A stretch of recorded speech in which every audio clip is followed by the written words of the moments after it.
Hello, and welcome to the Kathleen Spracklin podcast, where I'm on a mission to help you get the Zettelkasten of your dreams on your work table beside you. Well, today's episode, I have to keep a promise. I don't know if you watched my Minimalist series when I held up my main box that I created in the Minimalist series, and I said, uh-oh, now I've got to take all these cards that I created during the Minimalist series and integrate them into Zeek here, my Zettelkasten, because I was working right along with you folks, showing how to do it by actually making a whole separate, brandy new Zettelkasten. But there's some gold in these cards, and I don't want to just throw them away and say, well, it was a teaching exercise. You know, I have to purge them from my brain. I've already neuro-imprinted them, as Scott would say. He talks about handwriting being an operation that neuro-imprints the card on your brain. I kind of think it does. But, so I casually mentioned that in the video, and in the comments, Timothy asked me if I would show how I go about doing that step. So I made a promise, and now I have to keep that promise. But, well, let's go to the down-facing camera and see what I've gotten myself into. Timothy said that it would be especially valuable for him because he's facing a similar type of a situation. And so that's really what motivated me to follow through with my promise, because I suspect that there might be more than one viewer who has started more than one Zettelkasten and is now seeing the value of having them combined. And how are you going to go about doing that? Okay, let's see how it goes. So come on over to the down-facing camera and let's see what we're in for. Well, to get a handle on what I'm facing here, I take note of the fact that I had three major divisions. One was on faith, one was on business, and one was on the working of the human mind. And then there was one other very little stubby division that was created in response to a question where I think it was Judy who asked, do you need to make a separate foundation card for every new book that you read, for every bib card? And of course the answer was no, only if it opens up a whole new field. So I grabbed a book that was totally out of my current reading plan and showed how, in that case, you would want to set a new foundation card. So now I have these cards that I get the thrill of integrating them into my Zettelkasten. Well, the first group on faith is the group that is the most similar to what number one means here. When it comes to the section of faith, most of this entire box is on about my faith journey. So there's really going to be no other answer with these guys than to integrate them start to finish.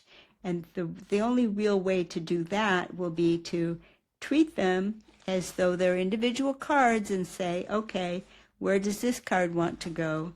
And then separately, where does this card want to go? And so on throughout the group. When I surveyed what numbers were taken and what ones weren't, there were a lot of free numbers. And my number one card almost matched my number one card in my box.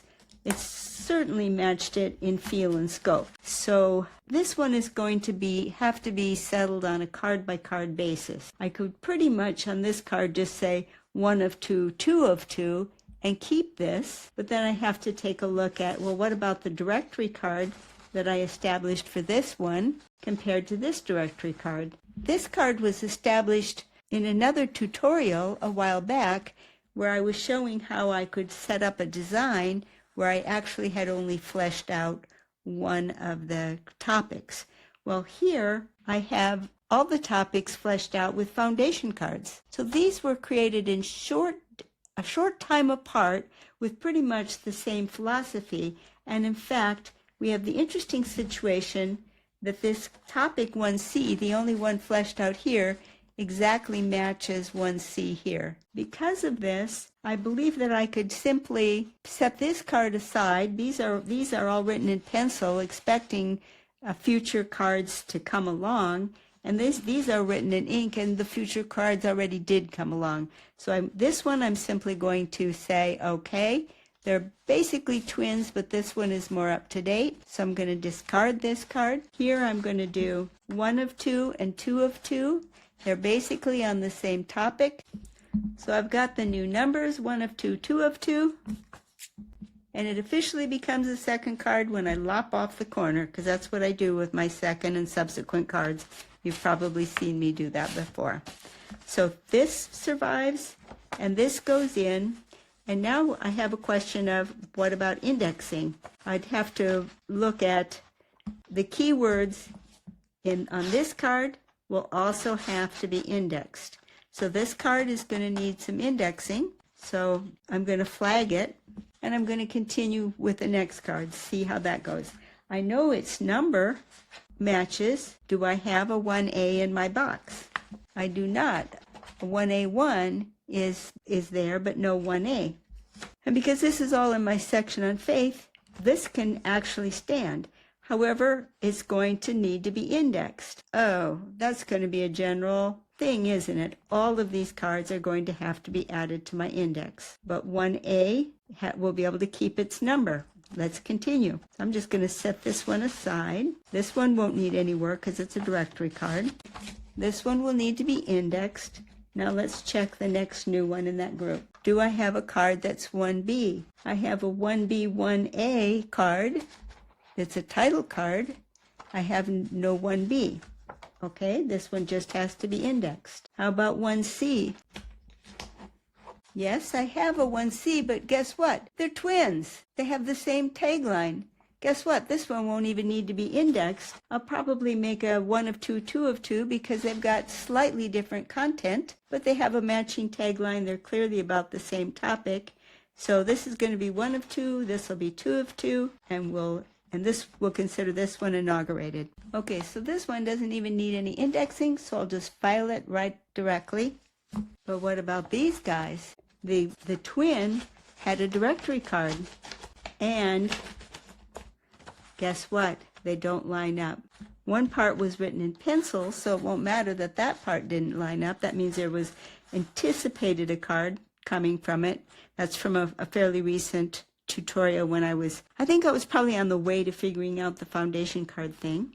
But here my number 1 and my number 2, well, they're really not that much different. This one feels a little bit more general than this one. Okay, so here are the two cards both wanting to be called 1C1. They're quite similar, but this one seems to be a little bit more general.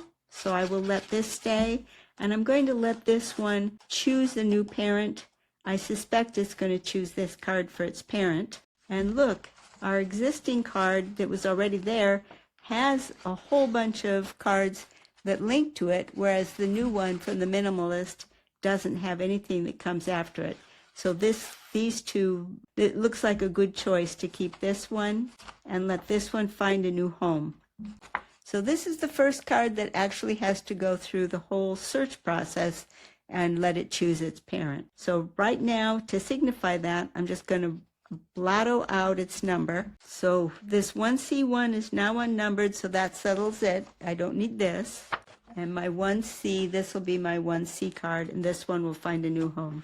In like manner, I'm going to have to look at each of these cards that were in my area 1, because there's some of them overlap well, and others are going to really require that the card make a new choice of a parent. When I come to my group 2, I have a much kind of an easier situation in that I don't currently have a business section in my in Zeek. There are a few cards that are tangentially related to business, mostly around communication, and I could probably sneak these in, but in truth, it makes sense since my goal is to have LiLLiPub become a real separate LLC, that I'm going to need a separate section on business in its own right. So where can that go?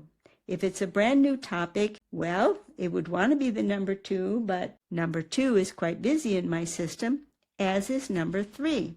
Let's see what's available. Well, 3 is a whole drawer unto itself, pretty much. This 4 area goes back to a series that I did about how to use a book to set up a foundation for a new area of research. And in that case, I was using my book, Writing with Emotions, and showing how it could be used to define a study area. So 4 is busy, but 5, ta-da, 5 is completely empty. So my business section is going to be quite simple. All I have to do is get out my whiteout, and yes, I've told you don't renumber cards. These are coming from a totally different Zettelkasten into my Zettelkasten. So I will renumber these. All of my leading 2s will be changed to 5s, and all of the cards need to be indexed. But it's one methodology, and my 2s will all be dealt with one plan. Now, what about my 3s? Wanting to know more about how the human mind works. This is a reading plan ahead. I've got some nice areas set out. Memory, design, pattern language are some of the areas that I'm interested in. And I actually started building up some cards in that area. And I definitely want to keep these. So where are they going to go? I want to figure out, well, what do I have about how the human mind works currently, and where will these want to fit in? So for that, I'm going to have to reach into my index. And I've got a number of entries already for mind. I have some dead titles. See those purple bars? That's an indication that it's just like a divider card or a title card, and there's no content in it. I mean, no content in the card itself. Philosophy and the Life of the Mind looks kind of promising. Oh, I've got a lot of interesting things on training the subconscious mind and using it. That's 1M2. Well, let's take a look. It looks like 1M, Philosophy and the Life of the Mind, might be the place where I want to hook these guys in. Let's see what I've got over there. Okay, in this area, I've got mostly these dividers that served as title cards. 1M1 was called Reaching a Higher Plane. That title doesn't especially excite me, but let's see what's in the cards in that area. Well, it turns out that there's a lot of diverse stuff in this area. It's pretty widespread. It's all 1M1, goes all the way up to the letter E, and it's rather scattered. I'm going to explore a little bit and see if I can come up with a section here in 1M that looks promising to kind of take it over. Okay, I have this handy directory card for my 1Ms, and as I went through both the cards and the contents of the areas, I don't see anything that exactly matches the scope that I set out for myself here. I'm interested in memory, design, and pattern language, and the closest I've got is learning, which can be tied to memory, but it's a kind of a loose hook in. However, it does seem to me that the simplest approach would be to set my foundation at 1M6, because this whole thing is on philosophy and life of the mind, and this section is how the human mind works. So I will have 1M6. I want to know more about how the human mind works. Okay, so I've now found a place for my new cards. There'll be 1M6. Each card where it starts with a 3 will be rechristened. This one will be rechristened 1M6, and this will be 1M6A, 1M6B, 1M6C. So all of these cards will have to be renumbered to replace the 3 with 1M6, and that's going to move the dashes around a bit. So they are going to need to be pretty much renumbered, and they're all going to have to be indexed. But the nice thing is they all work as a clump. Just like business, these guys will work as a clump. I can install them as a group and just adjust the range, and they'll all fit in. The only group that's going to take a huge amount of reworking will be the section on faith, because I already have so much there. So I'm going to have to really kind of almost go card by card with that group. Some will stay in a cluster, and others will just be treated as a series of new cards. So that leaves just this section, this brand new section that we created out of the blue. Richard Feynman makes physics fascinating, and physical laws are rhythms and patterns of nature not visible to the eye. So my feeling on this is because it was just to demonstrate the creation of a new area, and it's not currently in my reading plan. What I'm going to do with these cards is place the cards individually, just as I would do for a new card of some random piece of information that just caught my attention. So these cards are now officially numberless, and let's see where they'll go. Well, they're both about physics. Let's see if I have anything in Zeek here that's about physics. Well, I don't have physics as a separate keyword. Let's see if I have other cards on physics. Oh, actually I do have a section, 6310. Okay, now so many of my oddball sections arose from teaching videos. This one was on from my Reawaken the Dream of Writing, where I was setting up some categories for people that wanted to use a category structure, and I established 6310 as my category on physics. So let's go see about adding these cards to 6310. Also, I have a philosophy now, which is that if I run into one of these dead title cards that really says nothing about the topic as a whole, I'm going to replace them with a foundation card. That's been in my plan. What do you know? I've got exactly such a thing. Richard Feynman makes physics fascinating, my foundation card that I just established in the tutorial for a physics section. And here's a physics section badly in need of a foundation card. Well, I guess I've placed this one. So let's deal with that right now. So this guy will be 6310, my replacement. When I replace one of those dead topics cards with an expanded one, I use an E with a circle around it to indicate that it's expanded. I don't like crossing things out. And now I'll make a new entry with the tagline from the Richard Feynman Makes Physics Fascinating. Okay, so I've got that index entry created. I'll have to come back and put index entries for these other keywords, but let's go pull the title card 6310 and take a look at that. Well, it's just a directory card. There's nothing else with it. I didn't set up any subcategories under it. So I'm going to substitute this card. As in keeping with my current design when I do these expansion cards, just for the history, I'm keeping the old card, but I'm going to mark it with that E symbol. And then that way I'm not throwing away any part of history. And now, just as before, this card is likely to choose this one as its parent. So how am I going to number it? And this is a rather interesting question that I have to face, and others have to face as well. Okay, this question of how am I going to then number this is sufficiently philosophical that I put the drawer away, and we'll talk about what are you going to do when you're integrating different numbering systems, because this starts to have wider implications. As you know, it's my preference these days for general knowledge topics to use the effortless numbering system and just bring them into the numbering system without going forward with categories. However, when I'm placing a card in an area that already has categories, I have to make a choice. Do I want to continue with the old style that exists there, or do I want to start numbering new cards in accordance with the plan that I prefer to use, which is effortless numbering? If I chose to say, okay, this falls under a card that was used with a category system, maybe I should continue with the categories.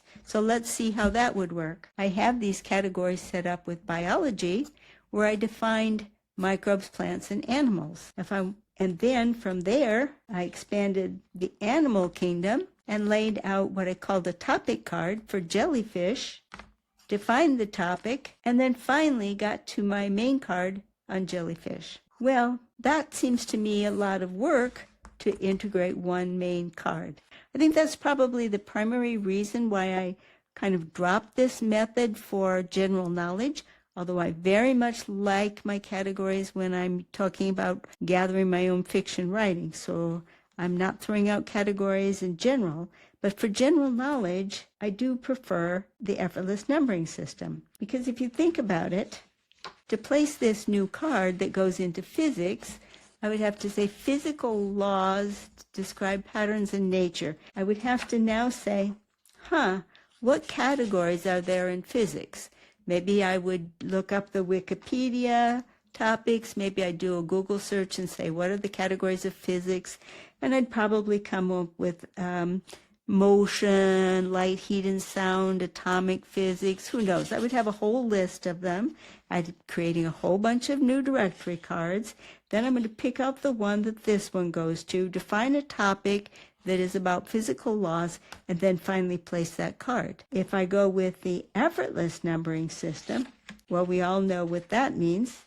It's letter, number, but wait a minute, we've got number. What goes next? A number or a letter? Well, if I said, okay, number, it's high time we had a letter, would I do a dash letter? Or would I put the letter after it? Neither one of them seems to fit the pattern of effortless numbering system. If, however, I just say, okay, so if I now want to switch this card and begin using effortless numbering system for a card that comes after this, what will my number be? This is the practice that I've been using. When I'm switching numbering systems, I don't want to use a dash because my effortless numbering system has a dash. I want to use a punctuation mark that isn't in my effortless numbering. So then I have old number, dot, effortless numbering from then on. So I would use 6310.1, and then any card that came after this would be 1A, and so on, so that after the dot, everything is effortless numbering. You could choose whatever punctuation character that you wanted. Maybe you would want a colon. That wouldn't be bad. 6310:1. And let that colon mean, I'm switching to effortless now. So pick a punctuation that is probably not used elsewhere in your system and use the old number, your new punctuation, and then start in with your effortless numbering system. I kind of like that colon, 6310:1. And like all the other cards, I have a big job ahead of me still.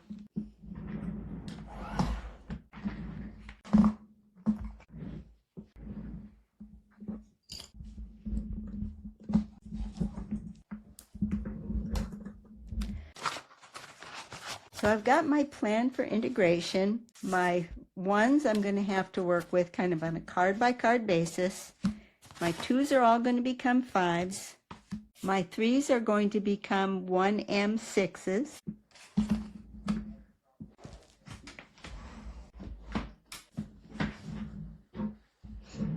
My 3s are going to become 1M6s.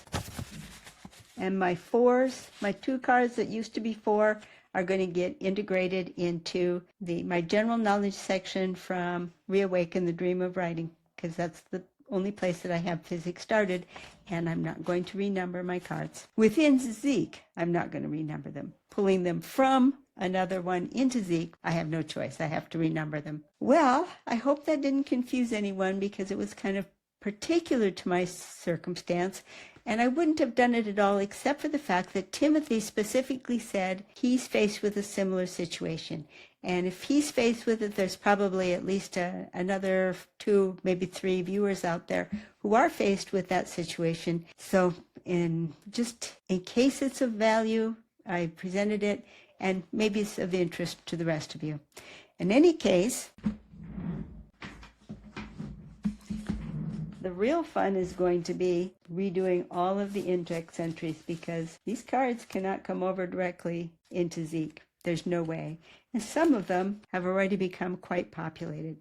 So I've built up a bit of homework, but guess what? You guys are worth it. You know, if I didn't want to do some work, I just wouldn't make any videos. So I'm doing it because I want you to be able to have the Zettelkasten of your dreams on your work table.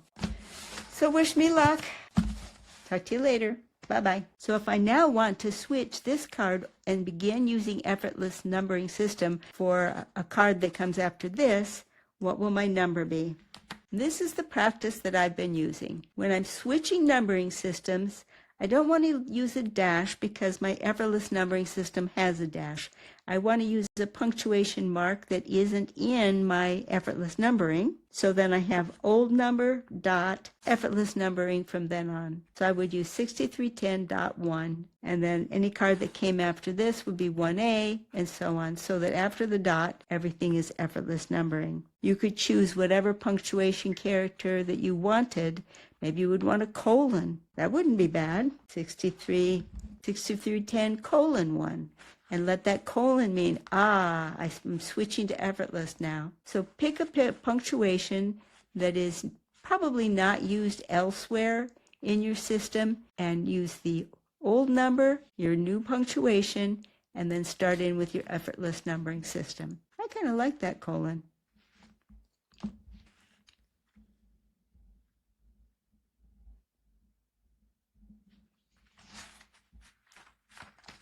Yeah. There we go, 6310:1. And like all the other cards, I have a big job ahead of me still. So I've got my plan for integration. My ones I'm going to have to work with kind of on a card-by-card basis. My 2s are all going to become 5s. My 3s are going to become 1M6s. And my 4s, my 2 cards that used to be 4, are going to get integrated into my general knowledge section from Reawaken the Dream of Writing, because that's the only place that I have physics started, and I'm not going to renumber my cards. Within Zeek, I'm not going to renumber them. Pulling them from another one into Zeek, I have no choice. I have to renumber them. Well, I hope that didn't confuse anyone, because it was kind of particular to my circumstance, and I wouldn't have done it at all except for the fact that Timothy specifically said he's faced with a similar situation. And if he's faced with it, there's probably at least another 2, maybe 3 viewers out there who are faced with that situation. So just in case it's of value, I presented it, and maybe it's of interest to the rest of you. In any case, the real fun is going to be redoing all of the index entries, because these cards cannot come over directly into Zeek. There's no way. And some of them have already become quite populated.